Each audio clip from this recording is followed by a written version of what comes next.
Hello students, आप सभी का बहुत बहुत स्वागत है हमारे इस YouTube channel learn English with Ashish Kahar में। ये हमारा थर्ड पार्ट है।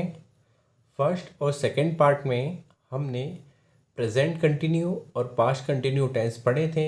आज हम पढ़ रहे हैं थर्ड कंटिन्यू टेंस यानी फ्यूचर कंटिन्यू टेंस।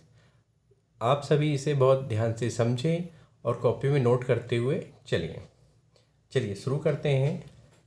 थर्ड है फ्यूचर कंटिन्यू टेंस यानी अपूर्ण भविष्य काल। इसकी पहचान है वाक्य के अंत में रहा होगा, रही होगी, रहे होंगे, ता रहूँगा, ती रहेगी, ते रहेंगे इत्यादि वाक्यांश आते हैं तो वह फ्यूचर कंटिन्यू टेंस का वाक्य कहलाता है। पहचान याद रखें इसकी कि वाक्य के अंत में रहा होगा, रही होगी, रहे होंगे, ता रहूँगा, ती रहूँगी, ते रहेंगे ये शब्द आएंगे तो वह फ्यूचर कंटिन्यू टेंस कहलाएगा। सहायक क्रियाएं यानी हेल्पिंग वर्ब, इसमें दो सहायक क्रियाएं होती हैं, शैल बी और विल बी। शैल बी के साथ सब्जेक्ट आते हैं आई और वी।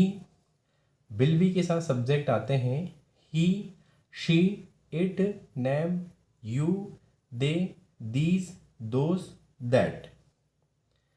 नोट, इस टेंस में वर्ब के अंत में आईएनजी का प्रयोग किया जाता है।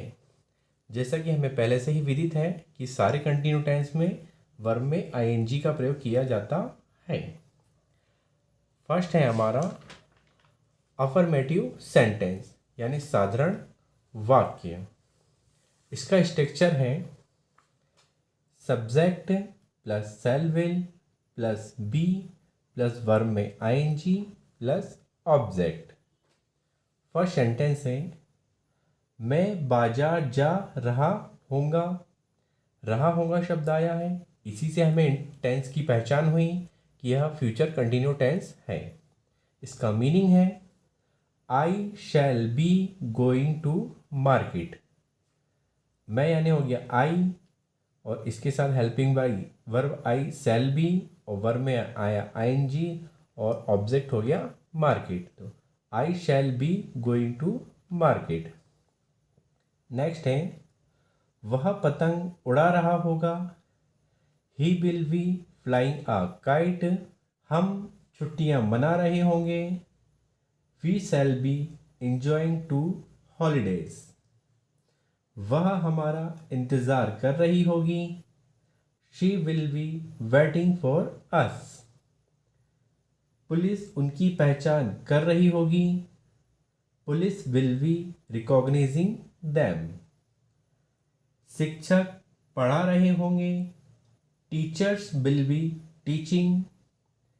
वे हमारे विषय में सोच रहे होंगे। They will be thinking about us. वो रो रही होगी। That will be crying. अब आते हैं नेक्स्ट नेगेटिव सेंटेंस यानी नकारात्मक वाक्य में। इसका स्ट्रक्चर है subject plus shall will plus not plus be plus verb में आईएनजी प्लस ऑब्जेक्ट। इसमें इस बात का बहुत ध्यान रखें कि शैल बी और बी दोनों के बीच में नॉट का प्रयोग किया जाता है।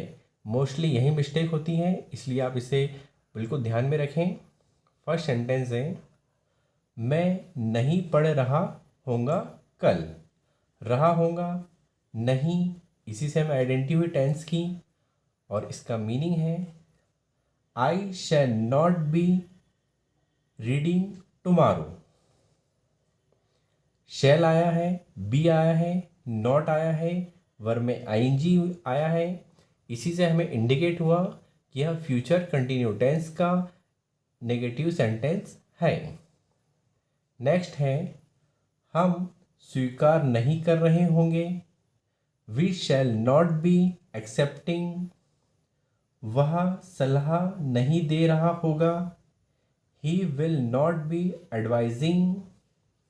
वे अनुमति नहीं दे रहे होंगे। They will not be allowing, वह उत्तर नहीं दे रही होगी। She will not be answering, ये नहीं चिढ़ा रहे होंगे।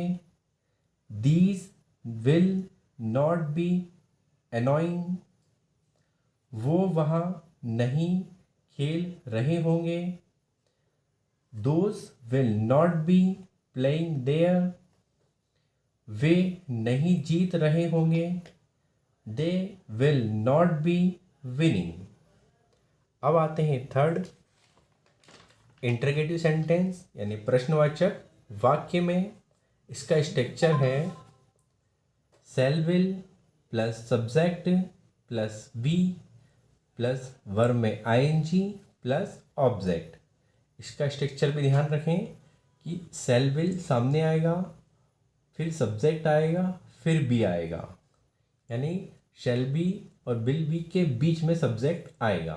वर्ब में आईएनजी और ऑब्जेक्ट और क्वेश्चन मार्क। क्वेश्चन मार्क का ध्यान रखें। फर्स्ट सेंटेंस है क्या मैं बाजार जा रहा होगा, question mark. Shall I be going the market, question mark. अब इसे ध्यान रखें कि शैल सामने आया है, फिर बी आया है, वर्ब में आईएनजी आई है और क्वेश्चन मार्क आया है। इसी से हमें इंडिकेट हुआ कि यह फ्यूचर कंटिन्यूस टेंस का इंटरगेटिव सेंटेंस है।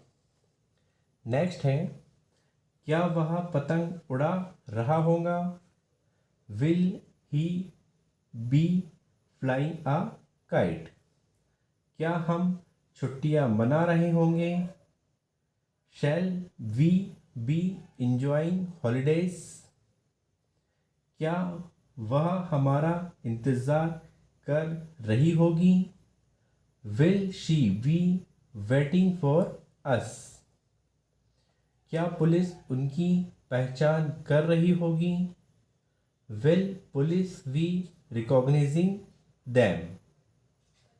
क्या शिक्षक पढ़ा रहे होंगे, विल टीचर्स बी टीचिंग। क्या वे हमारे विषय में सोच रहे होंगे, will they B thinking about अस। क्या वो रो रही होगी, विल शी बी वीपिंग।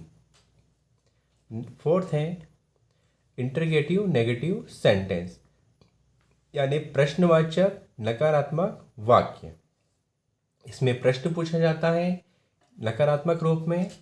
इसका स्ट्रक्चर है shall will plus subject plus not plus be plus verb में ING plus object plus question mark.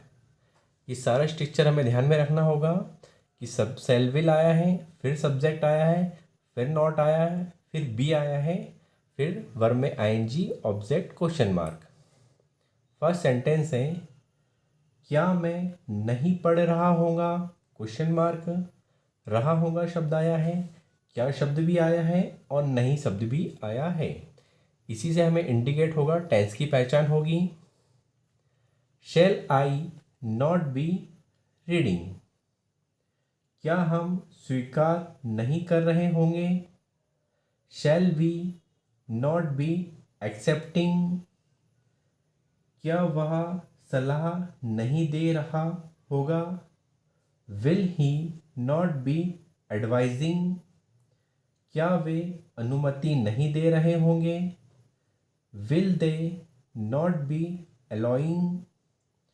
क्या वह उत्तर नहीं दे रही होगी, will she not be answering. क्या ये नहीं चिढ़ा रहे होंगे, will these not be annoying. क्या वो वहाँ नहीं खेल रहे होंगे, will those not be playing there. क्या वे नहीं जीत रहे होंगे, will they not be winning. ये हमारा फ्यूचर कंटिन्यू टेंस कंप्लीट होता है। आप इसे स्ट्रक्चर को बहुत ध्यान से याद करें और स्ट्रक्चर के अकॉर्डिंग सेंटेंस बनाने की प्रैक्टिस करते रहें। Thanks for watching. Please like and subscribe.